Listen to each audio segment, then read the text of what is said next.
Hi, everyone. I just wanted to come on and share a little bit about how meditation helped me manage stress after I had to resign from my job of 19 years, by the way. I was almost about to reach 20 years, but I had to resign before I could make my 20th year. But before I get into that story, let me introduce myself. If this is your first time here on my channel, first I want to say welcome. And my name is Hatia, and I'm a meditation coach. My mission is to provide a safe space where Black women over 40 can cultivate and sustain a um, meaningful meditation routine to help reduce stress, find peace within, and reclaim their power. Uh, you know, nowadays we have so much going on, and a lot of times as Black women, we carry the burden of taking on all the responsibilities. So I created this space where if there's anyone that wants to get into meditation, I'll give you the steps on how to do it and how to stay focused while doing it, because sometimes it's not easy, and having an accountability, um, person actually helps along with the meditation journey. So let me get into my story. Try to keep it brief. So back in August of last year, 2024, I had taken a leave of absence from my job to help my mom recover from a stroke.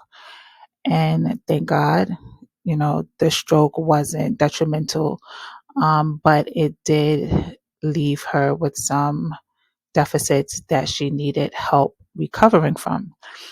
So initially, it was started out as a 3-month leave. Um, as I said earlier, ended with me having to resign from my job of 19 years. And to be honest, I had thought about leaving my job maybe within like the next couple of years. Um, so it really wasn't an easy decision for me to leave sooner than I had planned to, because I was, trying to save money and make sure I had all my ducks in a row before I left the job. So initially, she had a health scare back in 2021. That was probably the most significant health scare that we as a family had experienced with her. And I didn't have to take time off from my job back then because I was working from home 4 days a week, and I could be there for her and still manage work. So I was working from home remotely 4 days a week, and I only had to go into the office 1 day a week. So, and even that 1 day was manageable for me because I worked at the same hospital where most of her doctors were. So that was easy breezy. The appointments were easy. I was working from home. I could take that 1 day. And if there were days that I needed to come in when she had a doctor's appointment, I could just work on site. But either way, I was working home, working remotely 4 days a week, which was great. But during her second health scare, which was last year, August 2024, um, everything had changed by then. I was back on site 4 days a week, and I was only working from home 1 day a week. And it's weird because the first health scare was something that would have led to death, actually. I mean, second one as well. But the first health scare, it was a little easier for her to recuperate. And I'm not sure if that was really mostly because I was home, but the recovery for the second scare was a lot harder. So her needs were greater. And navigating, you know, all of that, trying to take care of her while working became hard. Actually, I didn't even give it a second thought. I just knew that there was no way that I could work and make sure that she was okay. So that's when I took the leave. Took the 3 month leave, but as the end of the leave approached, her doctors made it clear to me that she still needed full-time care, and they recommended that I stay home with her for at least 6 months. So at the time, that would have meant, I could go back to work around February.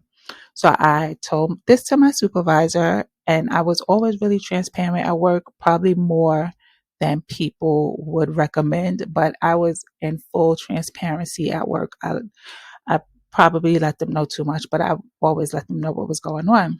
So I asked my supervisor if I could work remotely until February of 2025 so that I can take care of her and make sure that she recuperates and feel comfortable coming back on site, and leaving her home. And she said no. So I'm an only child, and my mom is a single parent. So I have no one else to help. And I just had to make the decision to um, resign from work. I just had to leave. So I just left. I explained to my supervisor my circumstances, and I told her that I had to leave. I made it clear in my resignation note that I wasn't planning on leaving so soon, and I told them why I was leaving, and I left. So after 19 years in the healthcare industry, I stepped away from the job that I actually thought that I would retire from. Retire meaning at least make 20 years there. But I knew that I needed to be here while my mom recuperated. So, looking back now, I feel like it was the right decision for me. Um, and I'm grateful that I did have some cushion to fall back on. And I'm happy I did follow my intuition because she's doing great now. So, so to just pivot back on how meditation helped with all of this, it was a lot, you know. It just basically helped me just cope with everything that I was going through at the time, just mentally, emotionally, and spiritually. Um, Having my mom move in with me was a huge adjustment for both of us, for her and myself. And I had to learn how to develop patience and understanding around the type of illness that she had. Um, it was a lot of cognitive changes going on, and to look at her, you wouldn't see those changes, but they were there. And that's the one thing with people with cognitive, this having issues with their cognitive abilities. It's not obvious to other people. They may look fine, but mentally things are different. And just adjusting to that was hard for both of us. So that's when I started meditating more. And it was, at first, it was a change because I had to learn how to adjust my schedule for meditating.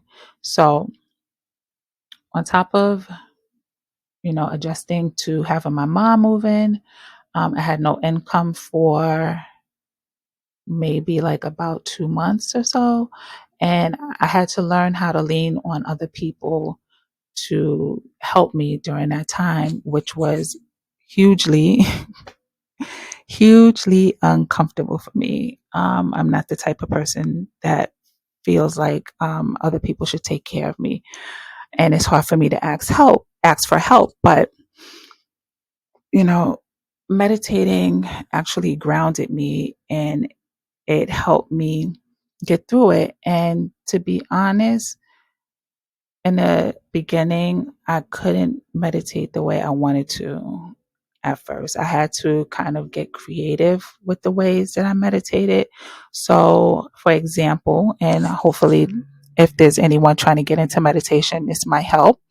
Some mornings I would just meditate. And actually, still sometimes I meditate in bed before getting up. I just take that time to myself and I meditate for about 15 to 20 minutes. Or there are times where I just meditate, taking like a hot bath while soaking in the tub, take like 30 minutes, just grounding myself, and I'll meditate while I'm in the tub. So, what meditation looks like for me is just taking time to breathe and be still and to listen to my inner self, to my intuition, and just it helps me process everything that I'm feeling at the time. And this is basically what I've been doing since having my mom live here. So I share all of this because I know that I'm not the only one who has had life changes and just had everything kind of like shift and flip upside down for them. So that's why I want to encourage meditation as a way to cope um, when you when you need that time for yourself, when you need to find that space for yourself. So just to keep in mind, meditation isn't about being perfect or out the gate doing it for 30 minutes or just sitting still, you know, for that length of time every day. You can always start off small. You can start off with a minute, 5 minutes. It's really basically about creating space for yourself to just feel, to breathe, and just to be with yourself. So if you're going through something or if life just feels heavy for you right now, I want you to know that there's a way to come back to yourself, and that could be meditation. And if you need support building that kind of space, reach out to me and just reach out. Feel free to follow me on Instagram. I'm at align.with.tia, and that's TIYAH. Or you can also reach out to me at upliftandalignwellness.com. And yeah, look forward to hearing from you. Just comment. That's right. Comment below. I forget I'm on YouTube. Comment below and let me know um, if you've had any life changes where meditation has helped you. And I look forward to hearing from you. Thanks for watching. Like, subscribe, and comment below. Bye bye.